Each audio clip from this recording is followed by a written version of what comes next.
I'm not a secret socialist. Every view of mine is completely transparent. No, for sure. I'm not accusing you of being. No, I don't think you are. I just want to be clear about it. Yeah. I just think that policymakers never should avert their gaze from the goal, which is a stable society. Stability is underrated. It's underrated because we've always had it.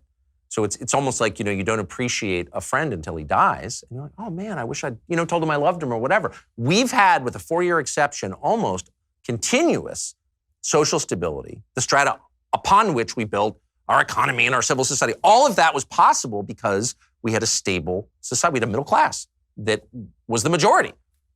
And now we don't. And so we're not thinking clearly about what's going to happen unless and until we regain that stability. And the core factor driving it is expanding inequality, not just the fact that our ruling class is richer than it's ever been, including me, but that the rest of the country is going in the other direction. Life expectancy for huge parts of the country is in decline. Like that's the most, so I guess I would just say the problem with the meritocracy is not that the idea of a meritocracy is bad. I'm completely for it. I'm from Southern California. I mean, talk about a region predicated on meritocracy. Nobody cares where you're from.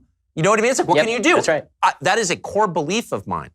I'm merely saying that if you have an economy that suddenly makes labor valueless, physical labor valueless, and rewards dramatically, I'm not going to say disproportionately, dramatically cognitive ability, what you're really saying is we have a class system based on IQ.